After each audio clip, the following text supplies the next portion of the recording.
Now it's showtime! The Elizabeth High School Speech and Debate Team proudly presents Forensics Night.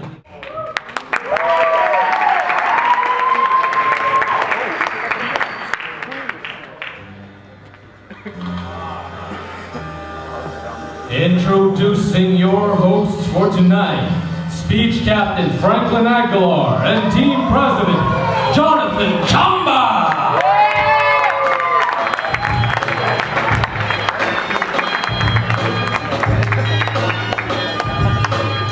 You can't see us! You can't see us! It's the franchise! Brian, turn off the lights, they can't see us. There we go! Yeah!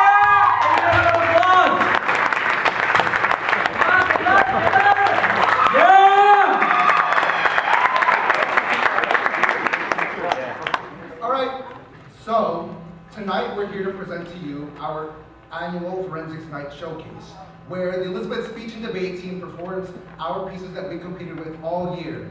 We'd first like to have some thank yous. First, we'd like to thank Mr. Williams for allowing us to use this auditorium.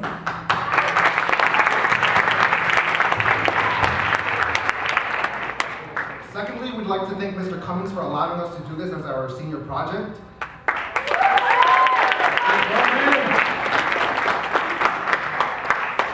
And finally, I'd like to thank all of you for coming out here and supporting us tonight. Also, thank you guys for donating. The donations of the canned foods will be going to St. Joseph's Social Center. So thank you guys. So before we begin, we'd like to give you some insight on what we're all about. The Forensic Speech and Debate Team focuses on public speaking through competition. We compete from October to March, from all our Saturdays from 7 in the morning to about 9 p.m. That's mostly what we do in every weekend, and we enjoy it very much. We compete against almost about a good 30 amount of high schools around the state, and we sometimes even go to national competitions at Harvard, Yale, and even nationals this year. So we'd like to show you what we have to offer, and maybe you'd be interested in joining us next year.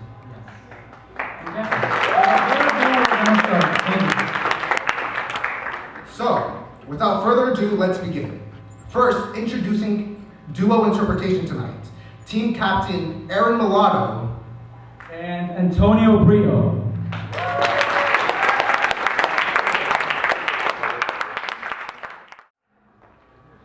All right. Well, hi. How are you doing? Tonight's first performance is duo interpretation. Aaron, what are you wearing?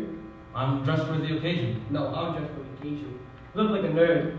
Whoa, I think I look pretty hip in these things. Listen, you look like a Filipino Siberco. Can we not? Can we not? Alright, sorry. Duo interpretation is basically... You know what you really remind me of? What? John and Ayo's duo. Ah, that's a nice segue into our performance. Anyways, duo interpretation is a speech event that involves two performers, and what their goal is to take a published script or play or book and then cut it down to 10 minutes into like a performable skit.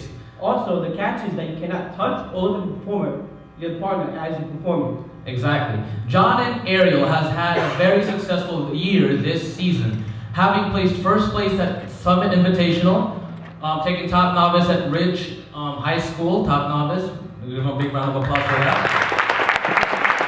And also, they placed 6th at State, and also was invited to the Harvard Invitational this year. Yeah, give them a big round of applause. Yeah. Well, without further ado, we would like to present to you Ariel Aguilar And John Papaya, presenting Nerds by Michael Buckley.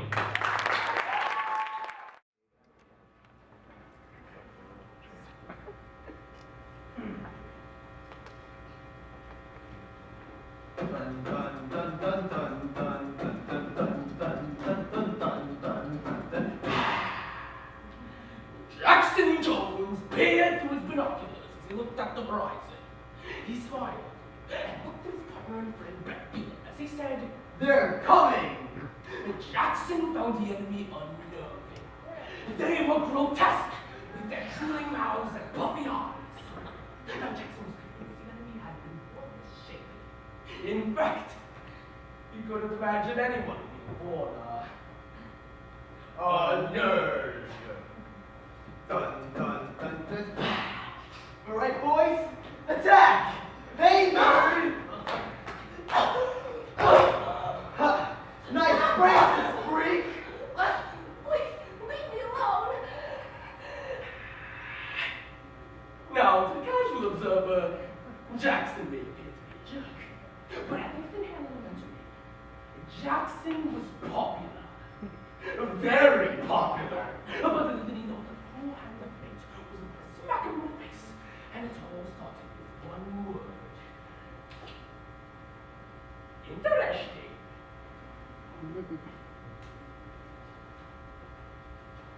People come in many different size packages. Some come with a package bigger than others. Regardless, whether big or small, Dark or light. smart or stupid, It is our differences that make us unique. Jackson Jones, the most popular kid on bullying of Nathan Hale Elementary, gets a taste of his own medicine once he's condemned to bear braces. and views life from a new perspective, realizing that names can only mean so much. Jackson embarks on an adventure where he not only learns about himself, But what it truly means to be a NERDS, nerd. National Espionage Rescue and Defense Society, by Michael Buckley. Very interesting. Well, how do I explain this? It's just that the regular version is 2018. When you I said I'm not one. Go down those extra jumpers. Is she gonna hurt? Absolutely. But that's not the biggest problem. What are so many teeth? Some are going this way and some are going that way. Sorry, but I'm trying to change the configurations.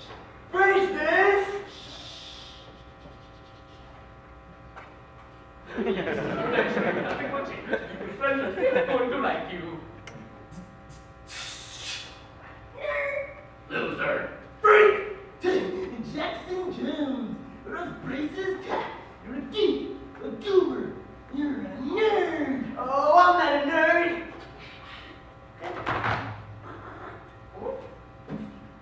Jackson watched the nerd climb into the unknown stalker. He then entered the locker, but to his utter amazement, it was empty. Then suddenly, a red light flashed above him, and the floor beneath him slid away. And he landed into a sight much to his surprise. Where am I? We have an intruder in the playground. Jackson's brain screamed for him to run. He entered the only open doorway, just as a steel slab fell behind him. Your offense is the physical enhancement protocol of the National Espionage Rescue and Defense Society. Upgrade will take place in 3, 2, 1. Upgrade commencing. Before he could scramble, his hands and feet was strapped down. He jetted back, just as two spider-like machines emerged, just to have his mouth opened. Help! Think pleasant thoughts. Thoughts. Thoughts. How many teeth like this laid down here? Benjamin, wipe the spine. Someone, help me. These nerds, they're holding me against my... Hi, I'm Special Agent Ruby. Oh, so you're a spy. We're nerds, the National Espionage Rescue and Defense Society. It's an unfortunate acronym. Hello, Jackson. That's Benjamin, our level 4 artificial intelligence hologram. Welcome to an introduction to nerds. Throughout time, the world needed a team of people comfortable with machines and gadgets. And they found only one group of people with no fear of technology. Children. They are small and fragile and don't underestimate their abilities. So in 1977, the government formed the National Espionage Rescue and Defense Society. Together, they are the world's last hope. Ta-ta! Our leader Duncan said that our team needed someone with athletic ability in order to assist us on this mission. And well, you're perfect for the job. You're a jerk. Jackson, I want you to join the team. Wait, you want want me to join the team? Jackson, take a seat. Recently, we've been tracking several kidnappings in the scientific community, such as Dr. Gupta. Hello! He recently invented something called the miniature tracker beam. Who's doing the kidnappings? It's the evil Dr. Jigsaw. The Puzzle King.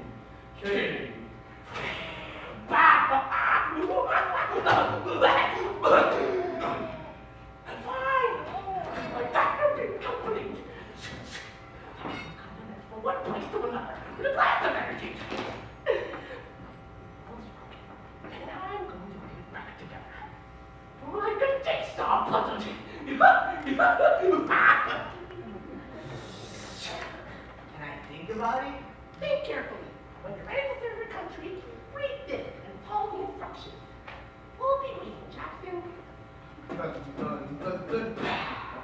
Hello, Braceface. Do you wish to join nerds? Please confirm. Sure, but can we talk about my code name? This function is a pager system for you and the other agents in case of a crisis. Testing. Suddenly, Jackson's nose started to tickle. Dr. Jigsaw's piece is to be located at Cairo, Egypt. Now don't worry, Daddy. We'll be taking the TA-48, our most efficient method of transport. Wait, what are you talking about? Hang on, Jackson.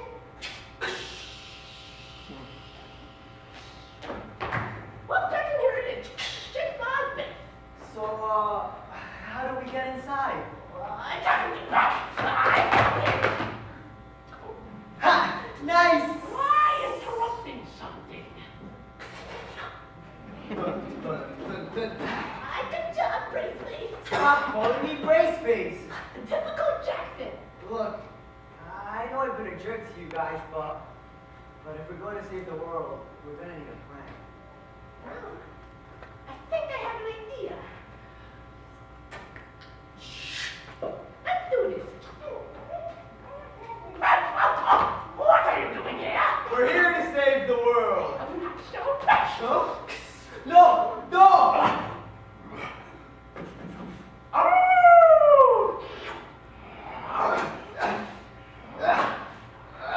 Jackson's... Catch!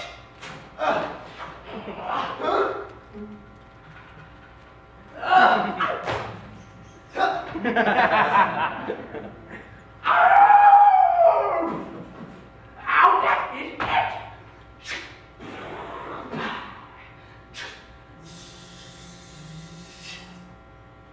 You lose!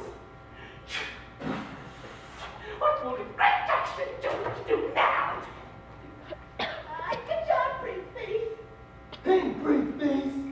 Welcome, Braceface. You're a geek, a gober, you're a nerd. Hello. Ah! Stop this, Jigsaw! Think about the destruction you're about to cause! I'm doing this for the sake of the planet! Then suddenly, the boy's mouth opened and silence his braces sprang out and latched onto Jigsaw. He tried to pull away. All the braces were netted. Please, leave me alone! Ah! Movie! Next door to me! Huh? How can you, a complete moron, destroy my plans?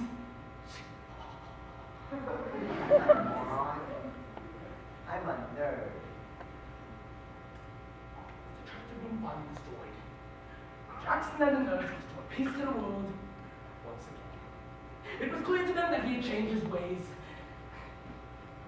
and was worthy of being called a nerd. Jackson, are you up?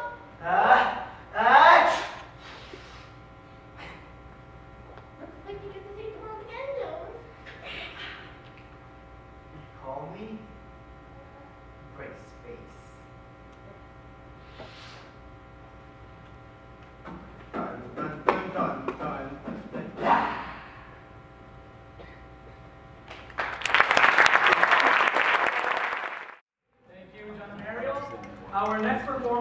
not only the president of this beautiful team, but he is also one of the nicest, most lovable guys I've ever met in my life, and that's Jonathan Chamba. Now today, Jonathan Chamba is going to be performing his poetry for us. And basically, in forensics, poetry has to do with either usually 2 or more poems that have to be by the same author or have to do with a similar theme. So without further ado, let's welcome to the stage Jonathan Chamba.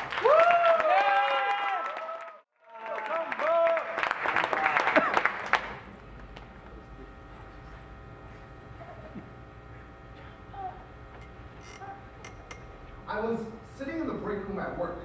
Just outside the door was a window to the street. Anybody who walked by said window could see me in the break room. As I ate my bagel, this woman walked by the window, made eye contact with me, and smiled. It's as if she said, "Baby, I know how you feel and know you do." My face was paralyzed into a position of positivity. This was me being giddy on a Monday at work, and thanks to a stranger on the street. A complete stranger smiled at me, and although my life didn't attain perfection, it did get a little better. Her smile carried me through my day, and later that afternoon, I stepped into a coffee shop where I usually buy orange juice, but instead, I asked the girl behind the counter, "Hey baby, do you like to cuddle?" Yeah, you know, maybe the spoon.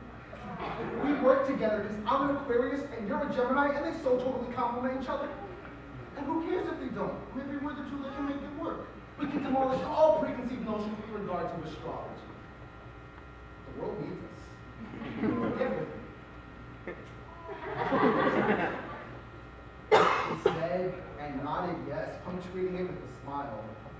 It caused a revelation to smile across my brain as I realized I had never asked a woman out before. And that made me smile. Okay, bear with me as I try to convince you I'm some sort of 18-year-old love expert by stating the following quote by actress Mason Creed. "Only those that have been broken-hearted know the truth about love. And the truth is, no one knows how the course of love will be or how it will end up." To the Smile, artist Floyd Light in an open letter to Neil Armstrong. 4 poems by Michael D. And OCD by Neil Hilburn. Perhaps we can say that love is just a search for home, a poetry poem. The first time I saw her, the only thing I could think about was the hairpin curve of her lips, or the eyelash on her cheek. Eyelash on her cheek, eyelash on her cheek, eyelash on her cheek. The eyelash on her cheek. I knew I could talk to her. I asked her out 6 times in 30 seconds. She said yes after the 3rd time, but none of the matter, so I took it back. On our first date, I spent more time organizing my meal by color than I did eating it, or talking to her. But she loved it. She loved that it took me 16 or 24 times to kiss her goodbye. She loved that it took me forever to walk home because there are lots of cracks in our sidewalk. I like you. Like I like too much syrup on my pancakes, eggs, and toast. I like you a whole bunch of a lot. You're a pocket full of awesome. I like you like 2 likes 3 and 4 likes 6. 5 has issues. I like you similar to the way pirates and frat boys like booty. Like newlyweds like Holiday Inns. Like homeless people and break dancers like cardboard. Like Muppets like fisting. I like you a whole bunch of them up and a whole lot more times infinity, and yeah, maybe that's brings a difference in the equation of love. Nevertheless, I got a thing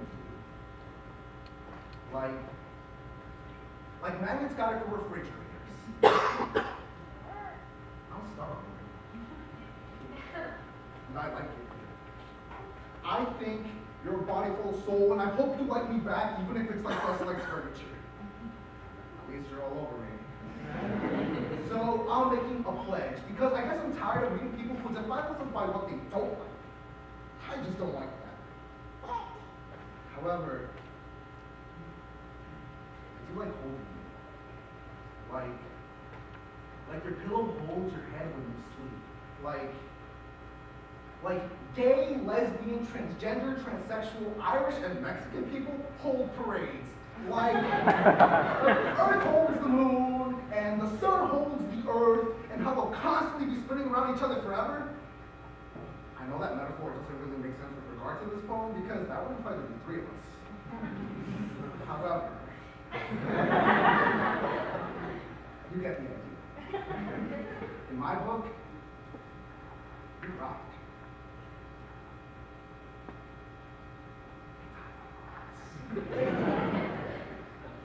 When we moved in together, she said she felt safe, like no more work ever wrong, because nothing left her 18 times. I always watched her mouth when she talked, when she talked. She watched me turn all the lights off, and on, and off, and on, and off, and on, and off, and on, and off, and on, and off, and on, and off, and on, and off, and on, and off. When she said she loved me, her mouth would curl up at the edges. She lay in bed and imagined that the days and nights were passing right before her. Some mornings, I started kissing her goodbye, but she just winked because I was making her late for work. When I stopped in front of a crack in the sidewalk, she just kept walking.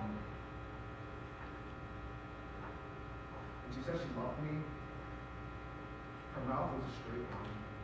Last week she started thinking at her mother's place. She told me that she shouldn't let me get so attached to her, that this whole thing was a mistake, but how can it be a mistake that I don't have to wash my hands after I've touched her? Love is not a mistake, and it's killing me that she can run away from this, and I just can't. I can't go out and find someone new, because every time I try, I always think of her. Usually when I'm obsessed with things, I imagine germs thinking to myself. Now,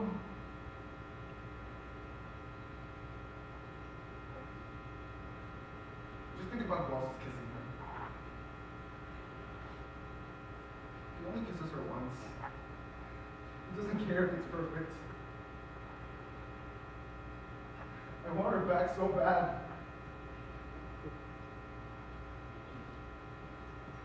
I leave the door unlocked. I leave the lights on. Dear Neil Armstrong, I write this to you as he sleeps down the hall. I need answers that I think only you might have. Before the world knew your name, before it was a destination, what was the moonlight from your backyard? Your arm, strong, warm, wrapped under her hair, summers away from your distant journey. But upon landing on the moon, as the earth rose over the sea of tranquility, did you look for her? Did you happen to write her name in the dirt when the cameras weren't functioning? Or surround both of your initials with a heart with alien life to spend a million years from now? What is it like to love something so distant? I just want to know what it's like to go somewhere no man had ever been just to find that she wasn't there. Every July I think of you. I imagine the summer of 1969. How lonely she must have felt while you were gone. You never went back to the moon. I believe that's because it doesn't take rockets to get to where you belong. I see that in this woman down the hall, and sometimes he seems so much further. But I'm ready for whatever steps I must make to get to her. Mr. Armstrong, I don't have much. Many times I've been upside down rotten. With these empty hands comes a heart that is full more often than the moon. She's becoming my world, and she's pulling me into orbit, and now I know I may never find life outside of hers. So shouldn't I give her everything I don't have yet? So for her, I would go to the moon and back, but not without her. No, we claim the moon for each other with flags made from sheets down the hall, and I risk it all just to kiss her under the light of earth, the brightness of home. But I can do all that and more right here wherever she is. When we gaze up, with her arms around me, I will not promise her gifts of moon dust or flights of fancy, no. Instead, I will gladly give her all the earth she wants in return for all the earth she is. The sound of her heartbeat and laughter. 5. And all of the time it takes to fall from the sky. 4. Down the hall and right into love. 3. I do it every single day. 2. If I can land next to her. 1. Small step for a man. But she's one giant leap for my